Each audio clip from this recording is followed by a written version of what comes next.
Hey, and welcome back once again to my channel. I'm Marty, and I'm here with Marcus again. You've probably seen him from another video from the 2A DIY compressor. So thanks for having me here. Yeah, nice that you're finally here. Yes, of course. And as you can see, this is not the usual spot that you see in my videos. This is a different studio. It's Marcus' studio. And you actually built it yourself. Yes, it's all DIY like the 2A. Yeah.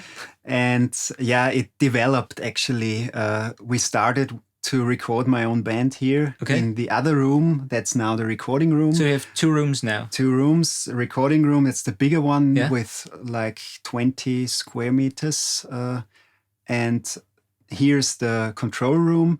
That's like 13 to 15 square meters. And yeah, I built that gradually actually. So the process was side by side with recording the first album of my band, Counter the Illusion. So you had a band and you thought, well, I need a studio. Yes, of course, I did that. So that's actually a good idea. The place looks fantastic. We're now in the control room here. And behind us is your DIY desk. You have touchscreen. Yeah. And I think you use Cubase. So we're going to have a little bit of look at that, of course, and also on the equipment. Yeah. And most importantly, the acoustic treatment, because you did a really great job as far as I can see here. You really made it soundproof, actually. Yeah, I measured everything. So that's the key to me, to measure everything and see what the measurements say and not what the ears say. Okay. You know? So I think the best thing to do is now I'm going to grab the camera and Marcus is going to show us a little bit around in his studio. Yeah, have fun.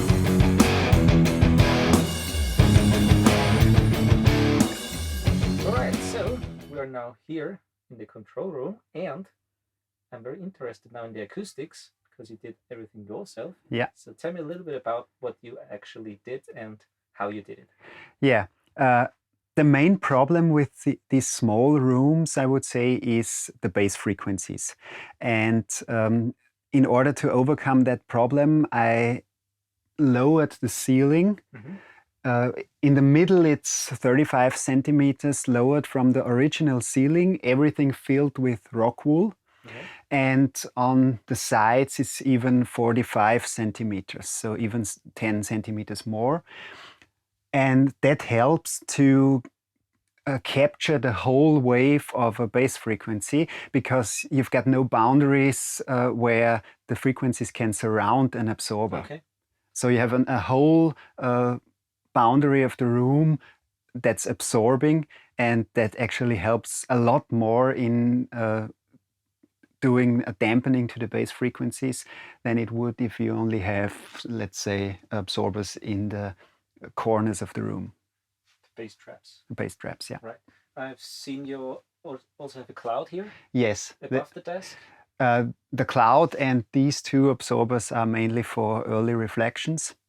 So these three came last, actually, because in my thinking you have to tackle the bass frequencies first, and if the bass is all right, then you can do everything else. And the last thing would be to keep the early reflections at a minimum, and that's what the side absorbers and the cloud is doing. And as far as diffusion goes, I've seen in the back here. So the diffuser is a Acoustics multi-diffuser. That's a ready-made product. I already built a diffuser in the recording room, and that was actually a painful process, and it's really heavy. It's like 80 kilograms per part, and there are two of them. So I decided to not do it again here and instead buy a ready-made one. And it's actually working quite well. But it looks very nice, actually. Yeah. It's styrofoam, and it's lightweight. You can just put it there by gluing. Okay, so let's talk now a little bit about the gear and the equipment. I've seen already that you use Cubase. Yes. And you have a really neat setup going on here because you have a touchscreen. Yes. So the main goal for me was to have all my fingers do something when mixing.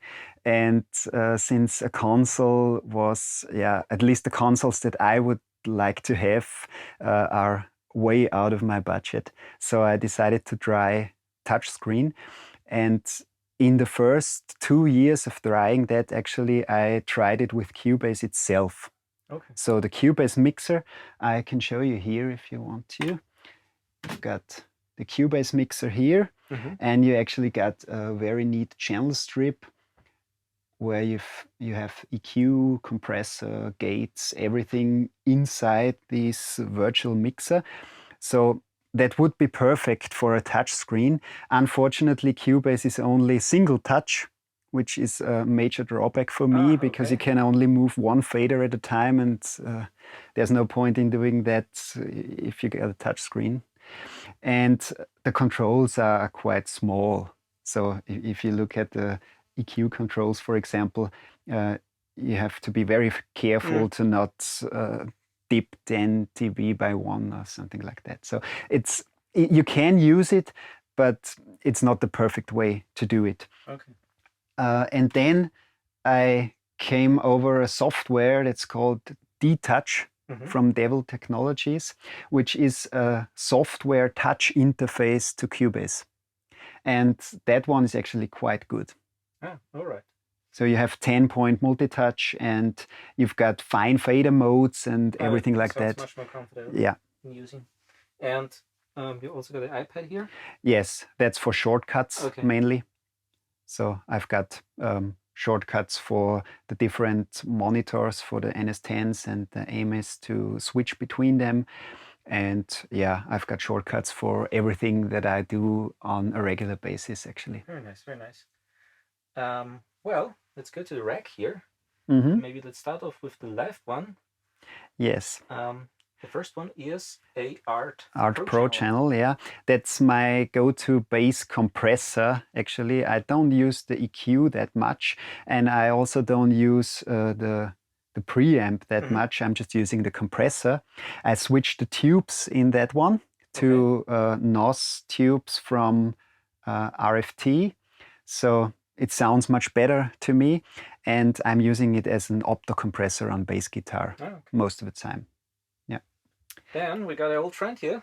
Yeah, the LA2A. Showed in the video. Yeah. The DIY 2A. So if you're interested in that, we have a link in the description below for that video.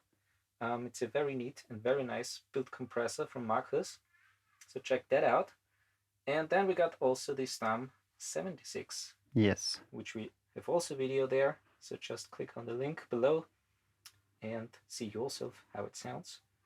And then we got another Stam unit. Yes, that's an SA4000. That's the SSL 4000 clone from Stam, the first generation. Now there is a second, I guess it's a second generation, where you've also got a sidechain to activate, and I don't know, there's more there that I can't remember, but yeah, and output transformer actually, I guess. Yeah, they improved it a lot. But I ordered that, I don't know, 4 years ago. And as you know, with Stam, you have to wait a little, but it's actually worth it in my opinion. And then below it, an old guy, actually. Yes, Lake People. That's a very rare compressor that's actually entitled a de-esser. And it's that way because it's similar to an 1176.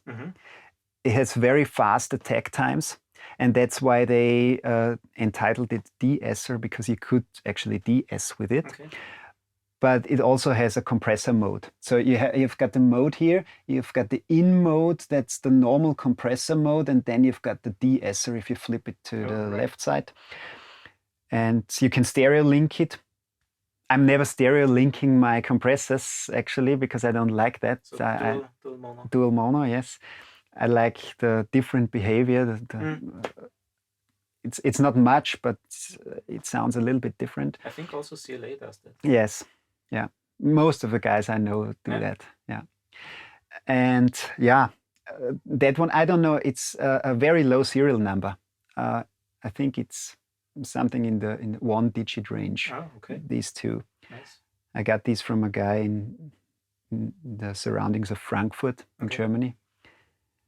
And yeah, great for my taste. It's very good, and it's working on my parallel bus where most of the mix is going through.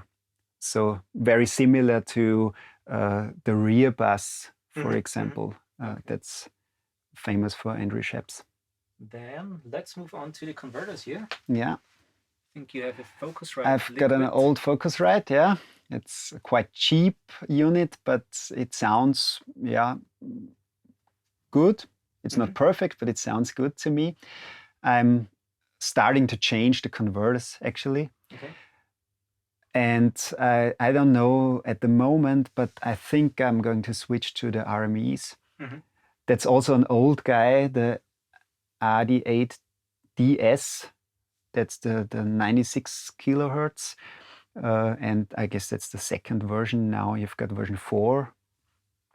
But it sounds very good to me. And it's also got the high gain mode that's where 0 VU is minus 19 dBFS. So there's plenty of headroom. Okay, yeah, sounds good. And so how do you like the audience, the preamps? The audience is wonderful. I would say that's wonderful. Yeah, only good things from that. Yeah, I'm using it a lot. And I'm also liking the modes here, the HMX and the iron mode, because you can really change how a microphone behaves if you're changing these two modes. So I guess you use that for drum recordings? Yeah, yeah. Mostly overheads. The first two channels are mainly on overheads. And yeah, the snare, bass drum, they fall on these, mostly the toms. And then what's left is probably going to the Focusrite, hi-hat. If I'm doing it, cymbals, if I'm really miking them separately, a crash or something like that. I'm not doing that often, but they would go to the Focusrite because these are not so important signals for me. Okay. Then we got on the right side here some preamps for speakers, I guess, the Yamaha. Yes, that's a power amp for the speakers. Yeah, that's the one for the NS10s. That would actually need a change of the fans because they're really loud. It's like 30 years old or so. So I should change those.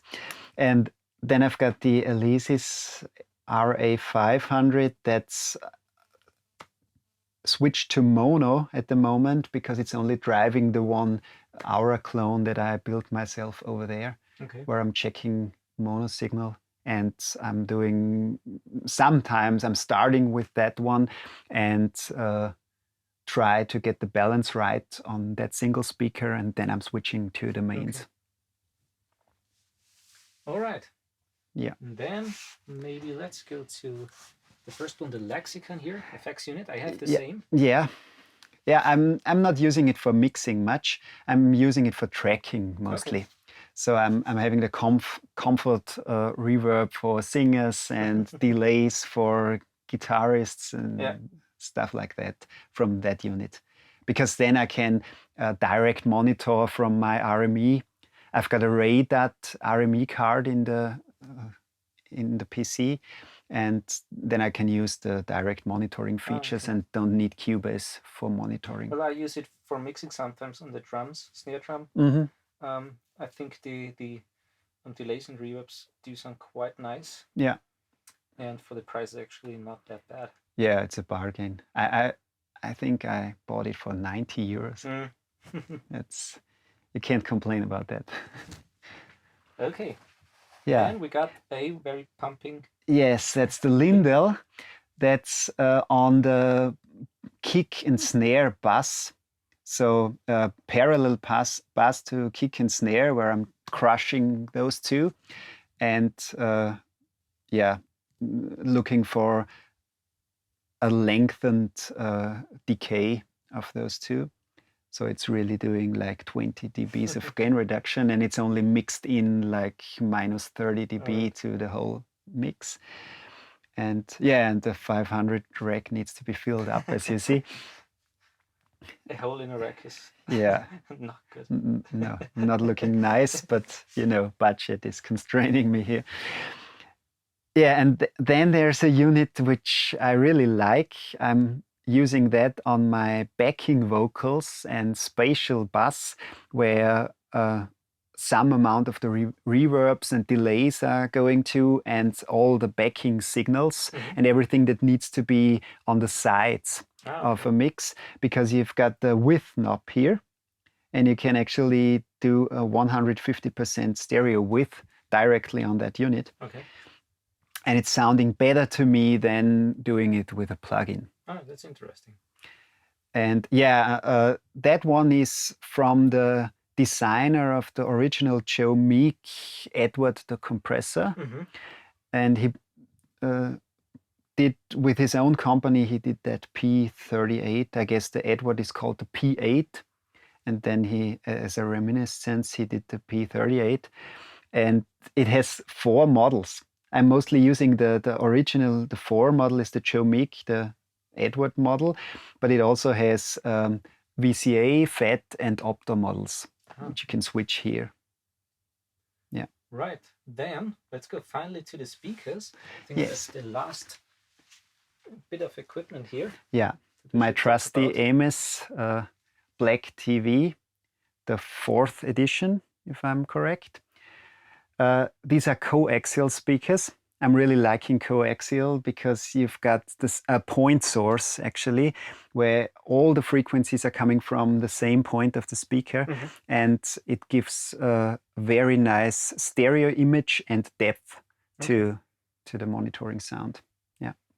And so how do you like the NS10s? The NS10s, yeah, I like them. I think if guitars and vocals are sounding right on the NS10s, then they're sounding right everywhere. Yeah. Okay.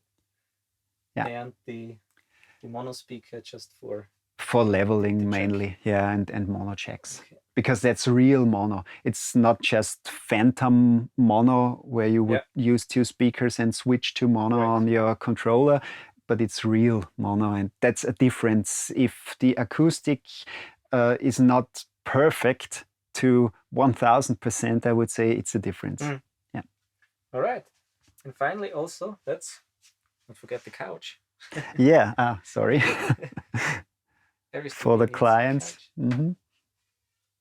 As you see, you can comfortably sit here, probably a 4-piece band, and listen to how the mixes sound. Well, then maybe we have another effects gear here, which are the guitar pedals. Yes. I had a very big guitar board for 4 years or something like that, and I'm gotten bored of carrying it around, and my back was not really thanking me for that. So I decided I don't need the board anymore. And instead, I'm using some of the pedals for mixing sometimes. It's not something I'm doing quite often, but sometimes it's just right. A guitar delay, for example. The delay is now in the recording room because we needed it.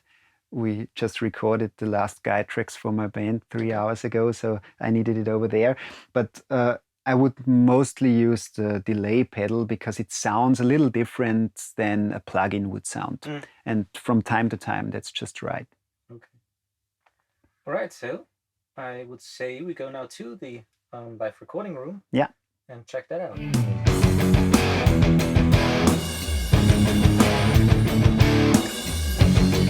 right, so now we are in the recording space. It's actually much bigger than the control room. Yeah. And let's start here with the piano, I can say, section. Yeah. Yeah, I've got an Alexander Herrmann pianino, actually, here. That's, I can't remember, I guess it's 72 or something. Built in Eastern Germany, in the former Eastern Germany. And it's quite an unknown brand. Even the restorator of the pianos didn't know it before, so he looked it up in the opus and he found out it's 70, I guess it's 72. Okay. But it has a very a very resonating sound.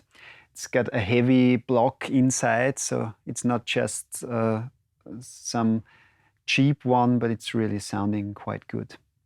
And actually, we talked about that beforehand. The space where the piano sits actually is or was actually a control room before you built the recording space. Yes, that was control room and recording room all in one, as you often have in smaller studios. And I would start tracking the band here, my own band, and having the control room table here and the computer sitting here. So that's also the reason why I've got those angled walls here, because it was really the control room space. And and the drummer would sit behind there. We will see that later and record. But the problem for me was that listening back to how it sounds on headphones is not the same as listening back on speakers. I know that's the problem.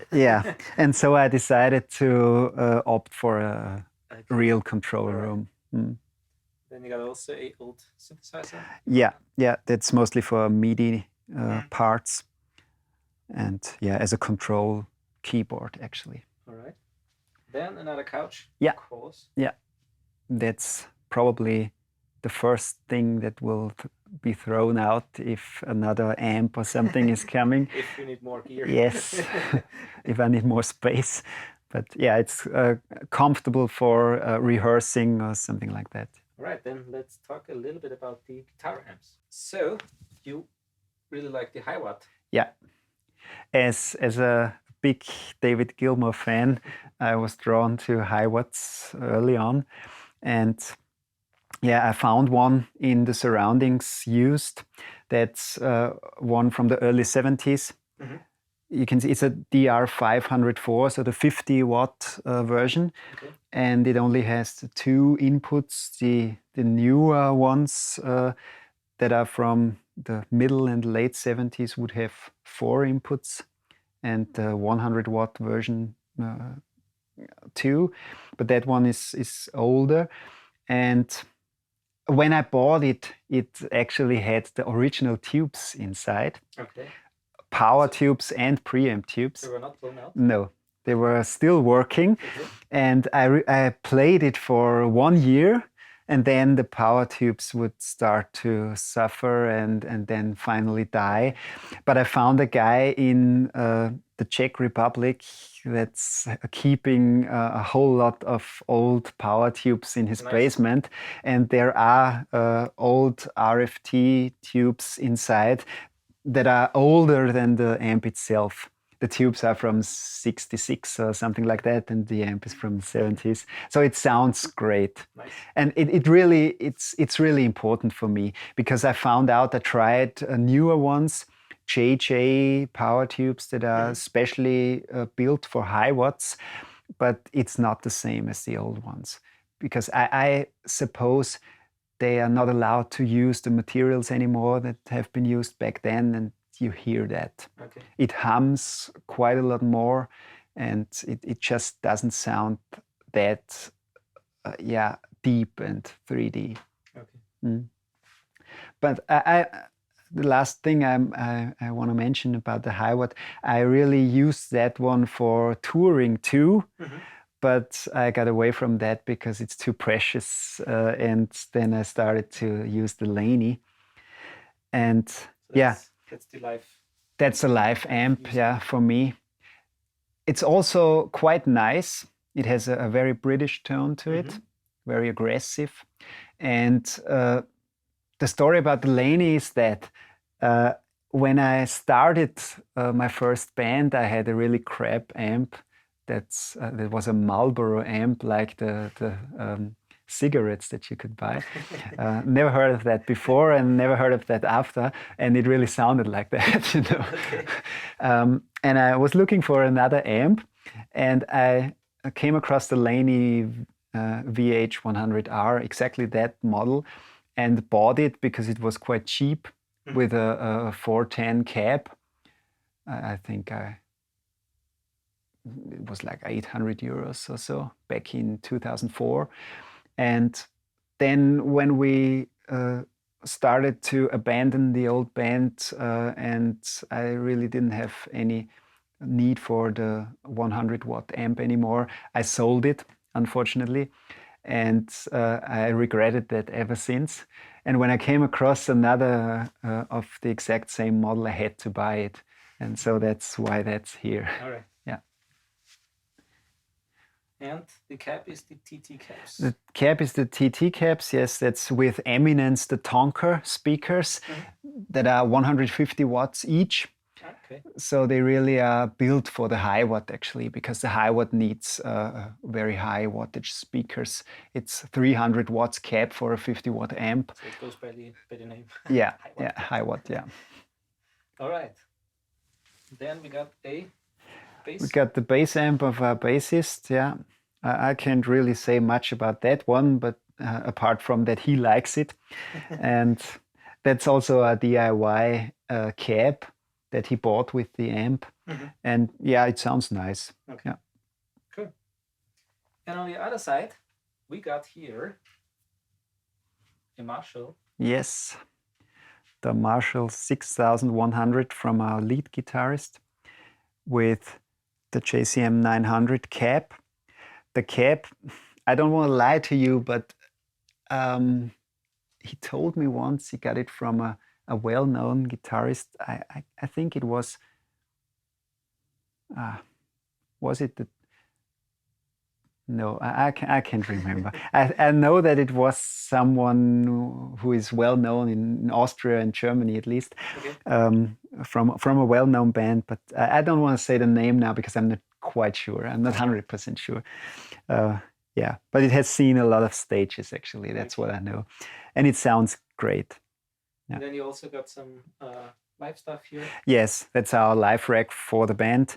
We're using in-ear monitoring, so we're having our own mixing desk, which is controlled from an iPad or from iPhones for different monitoring mixes for all of us. You actually don't need the monitoring from sound guy. Yeah. So you make your own. And most sound guys are quite happy about that because they can concentrate on the FOH sound. Okay.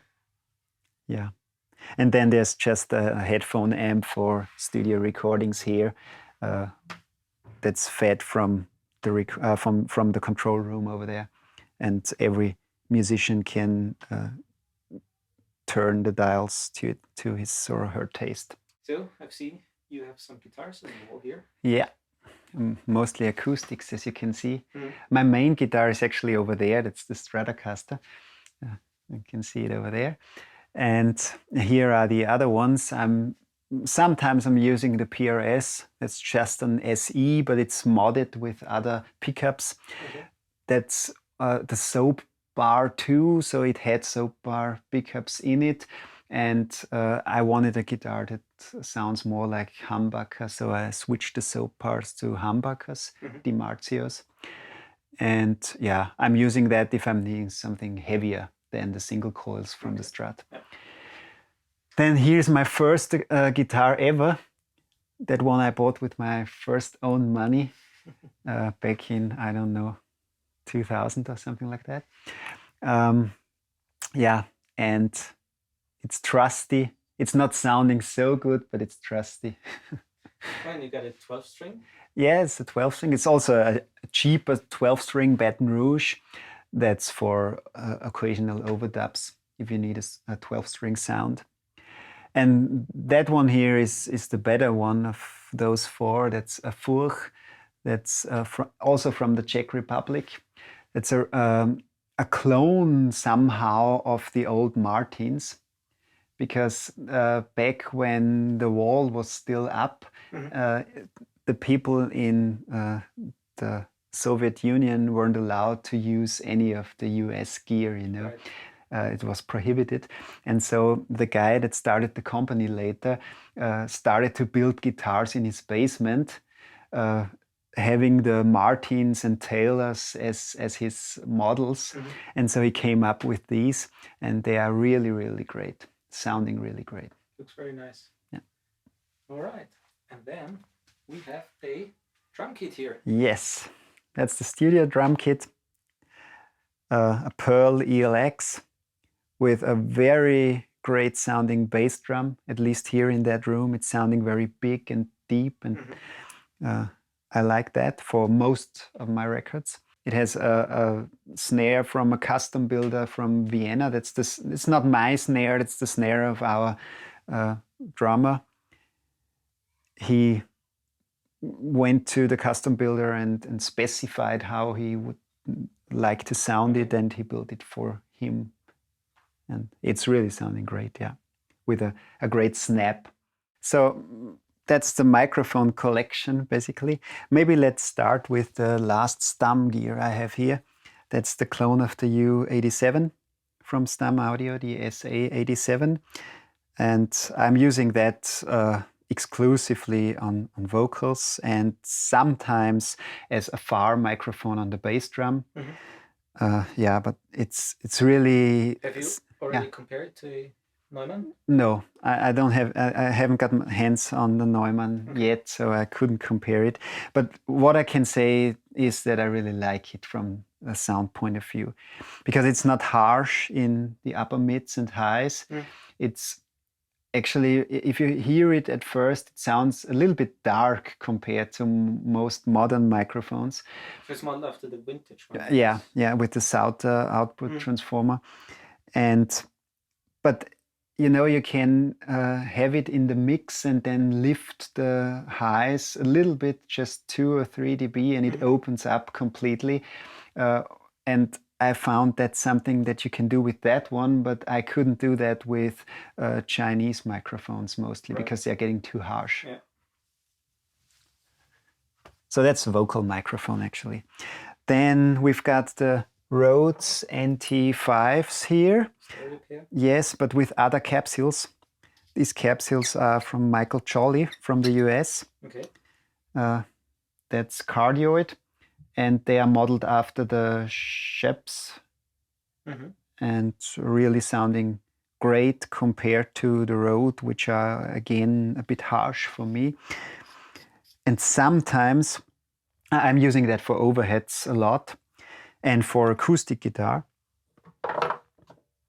And sometimes I'm using the Omni capsules. These are the original Rode capsules. They are sounding good because, you know, Omni is more like a balanced sound, and that's great with them. Sometimes on overheads. Then, yeah, what else have we got? We've got the biodynamic tom microphones, the Opus 88 and 87, yeah, that are great tom microphones. You can just clip it on and use it like that. No need for a stand. Yeah. And they're sounding great for me. They've got a punch to them that I couldn't get with other microphones. I was looking for tom microphones for a long time, actually, and these are the first ones that I really like. Yeah, then we've got the dual diaphragm Audio-Technica, the ATM 250DE. I can open it up. It has 2 diaphragms, dynamic and condenser, and they are in perfect position to have the face really aligned. And there's a separate cable here where you can get both of them separately. So that's great for bass drums for me. I guess so. So you don't have to stick 2 microphones in front of the bass drum. Yes, yeah. Then we've got the trusty Sennheiser E906 guitar amp microphone. Very classic. Yeah. Just hang it over the amp and everything's fine. Then I've got an ATM 450, which I like on hi-hats, because you can just put it there that way. It's side addressed, and it doesn't stick out to the front that much and annoys the drummer. So that's great. If you need a hi-hat mic, that is. And yeah, a cheap AT2031 that I'm sometimes using on the bottom of the snare drum. But more often I'm using the Sennheiser on the bottom and the Class C57 on the top. 57, yeah. Yeah. And here's another Audio-Technica. You see, I'm an Audio-Technica fan actually, because they're really good microphones in my point of view.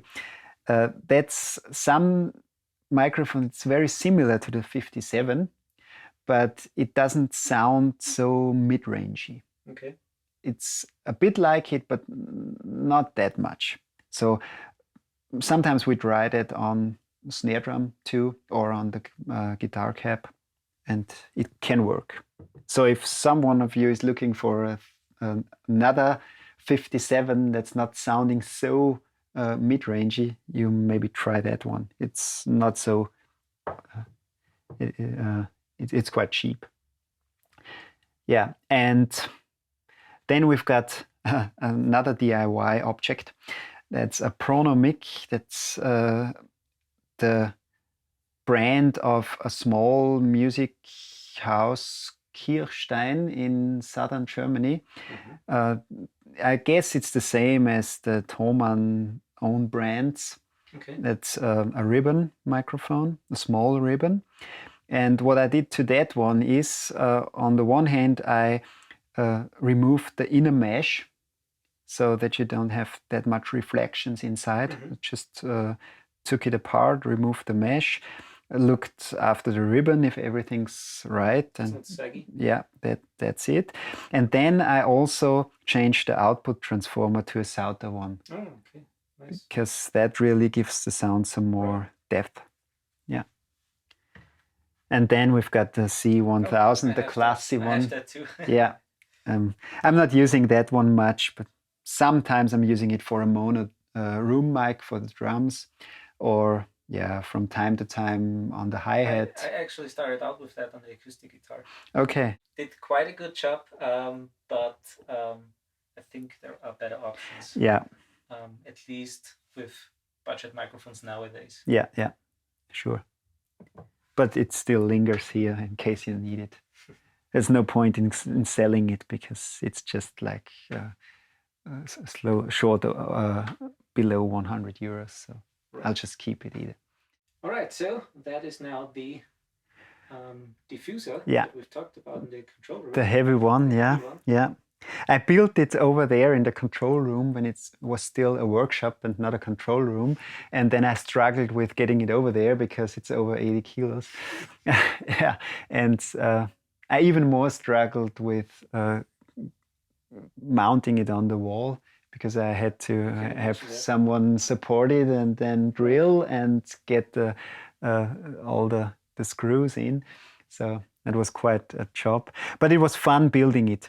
And I calculated the depths of the different sections here with a QRD calculator, which you can get on the internet. So if you're interested, maybe we can put a link to it in the description. And then you can just build it. And it's not as... It's not so hard to build it, actually, because there's only the frame, and a back wall, of course, and then you've got styrofoam cut to the depth that you need the sections, and a wood that's just covering it so that you have reflective surface, because styrofoam would be not reflective enough. Yeah. And that one, I have to say, was actually built for the control room being here. So the distance that I calculated that diffuser is actually the distance that I was sitting over there where we talked earlier, where the desk was. Yeah. So it's not really effective for the drum set. It helps a bit with the flutter echoes, but it's not really that effective. It's calculated for more distance, a few meters. You got also diffusion on the ceiling? Yes, yeah. There are quite cheap diffusers from Thomann, actually, that I just glued to the ceiling as the last ingredient to the acoustics here, because I found it's helps a little bit with the echoes. Okay. I would only do that if everything else is perfect, but yeah, as the last step, really. One building block to the acoustics here are also these absorbers you have here and on the other side of the room, and then the clouds, 2 clouds lowering, hanging from the ceiling. And inside of them is actually a woven polyester mattress, like the mattress that you've got in your bed. So, and does the job, I guess. it does the job, and it is actually built for acoustic purposes. So it has an absorption coefficient that's quite even over the frequency range. It starts somewhere above 100 hertz, as far as I remember, but that's normal for that thickness. It's only 20 centimeters or something like that. And these guys started out as mobile gobos, actually. So they had feet and you could move them around. But then I found with the small space that I have here, I can always find a spot where the microphone can sit and where it sounds good. So I opted for mounting them on the wall in order to get them away from the floor. All right, so that's once again it. I hope that you liked this tour of Marco's studio, Orthogonal Records.